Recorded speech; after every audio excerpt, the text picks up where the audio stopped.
Salut à tous et bienvenue. Aujourd'hui, on va décortiquer ensemble l'épreuve orale du TCF Québec. Vous allez voir, ce qui peut ressembler à une montagne insurmontable peut en fait devenir une véritable victoire stratégique pour votre projet d'immigration. Allez, c'est parti, on plonge dedans. Si vous nous écoutez, il y a de fortes chances que l'immigration au Québec soit au cœur de votre projet de vie. Et vous avez raison de vous y intéresser, parce que le TCF Québec, ce n'est pas juste un test de langue, non, c'est une étape absolument décisive. Regardez bien ce chiffre. 14. Gardez-le bien en tête, parce que c'est le nombre clé. C'est vraiment le pivot de toute votre stratégie pour l'examen. Et voilà pourquoi ce chiffre est si important. Sur tous les points que vous pouvez obtenir pour le français, jusqu'à 14, soit la quasi-totalité, sont attribués à vos compétences orales. À côté de ça, l'écrit ne rapporte que 2 petits points. Le message est donc limpide, le succès de votre dossier repose presque entièrement sur votre performance à l'oral. C'est là que tout se joue. Du coup, il faut aborder cet examen non pas comme une simple preuve de français, mais vraiment comme un défi tactique, un défi qui se prépare et qui, avec la bonne approche, se maîtrise totalement. Et l'une des clés de cette stratégie, c'est la structure même de l'examen. Le TCF Québec est modulaire. Ça veut dire quoi ? Ça veut dire que vous choisissez les épreuves que vous voulez passer. C'est une super nouvelle, car ça vous permet de concentrer toute votre énergie sur les épreuves orales, celles qui, on l'a vu, pèsent le plus lourd dans la balance. Maintenant qu'on a posé le décor, entrons dans le vif du sujet.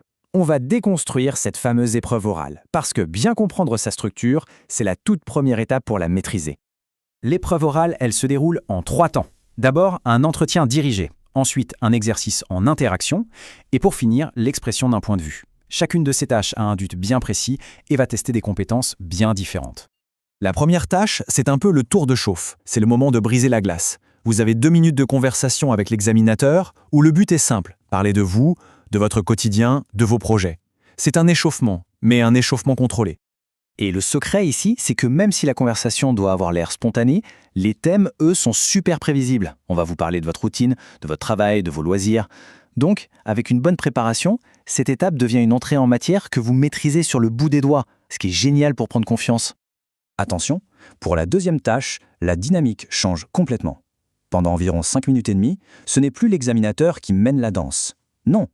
Là, c'est à vous de prendre les choses en main, de prendre l'initiative pour obtenir des informations. L'objectif ? Montrer que vous êtes capable d'interagir de manière proactive. On va vous demander de poser des questions pour organiser quelque chose, vous renseigner sur un service, un logement.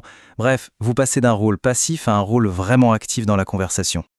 Et on arrive à la 3e et dernière tâche, souvent vue comme la plus difficile. Là, attention, sans aucun temps de préparation, vous devez présenter un argumentaire structuré sur un sujet de société, et ce pendant 4 minutes 30. Les thèmes sont très actuels, ça peut être l'impact des réseaux sociaux, les défis écologiques, etc. Ce qu'on évalue ici, ce n'est plus juste votre capacité à communiquer, mais bien votre capacité à organiser une pensée complexe, et ce, en temps réel. Ok, mais alors concrètement, sur quoi vous êtes noté ? Allez, on passe dans les coulisses, on va regarder ce que l'examinateur recherche vraiment. C'est un peu comme si on jetait un œil à sa grille d'évaluation secrète. Alors bien sûr, la prononciation, la grammaire, ça compte, mais ce qui fait vraiment basculer le score vers le haut, c'est ailleurs. C'est la fluidité, votre capacité à parler sans chercher vos mots toutes les 3 secondes, et surtout la cohérence. Savoir organiser ses idées logiquement et défendre un point de vue, ça, c'est primordial. Maintenant qu'on a compris le pourquoi et le quoi, passons au comment. Comment on fait pour réussir ? Voici des stratégies très concrètes pour transformer votre préparation en une super performance le jour J. Voici le secret pour vraiment passer un cap. Il faut arrêter de traduire mentalement depuis sa langue maternelle pour commencer à penser directement en français. C'est ce déclic qui va débloquer un discours beaucoup plus naturel, beaucoup plus fluide, sans les pauses et les hésitations typiques de la traduction. Allez, voilà un plan de match simple et efficace. Pour la tâche 1, préparez un petit pitch personnel. Pour la 2, entraînez-vous à poser plein de questions dans différentes situations. Pour la 3, la clé, c'est de maîtriser une structure d'argumentation toute simple. Et un conseil qui vaut de l'or pour toutes les tâches, enregistrez-vous. C'est le meilleur moyen de repérer vos points faibles et de vous améliorer. Toutes ces stratégies sont essentielles, c'est certain. Mais la question, c'est comment les mettre en pratique de la manière la plus efficace possible. C'est ce qu'on va voir tout de suite. Le message à retenir, c'est celui-ci. Une préparation qui est ciblée, qui est stratégique, ça fait absolument toute la différence. C'est vraiment ça qui transforme un candidat un peu anxieux en un candidat confiant, performant et qui va aller chercher les points dont il a besoin. Et justement, pour maîtriser cette préparation, se tourner vers des experts du sujet, ça peut être un vrai accélérateur. C'est là que l'école Alcance entre en scène, parce qu'elle possède une expertise vraiment reconnue sur le TCF Québec.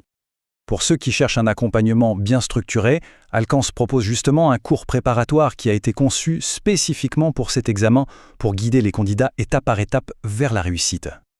Si vous voulez en savoir plus et mettre toutes les chances de votre côté, c'est très simple. Toutes les infos sont disponibles sur leur site web www.alcanceidiomas.com. Et voilà qui conclut notre analyse stratégique. Au final, cet examen teste bien plus que votre niveau de langue. Il teste votre capacité à argumenter, à vous connecter. Et la clé pour ça, vous l'avez compris, c'est la préparation. Merci beaucoup de nous avoir suivis et un immense succès à tous les futurs candidats.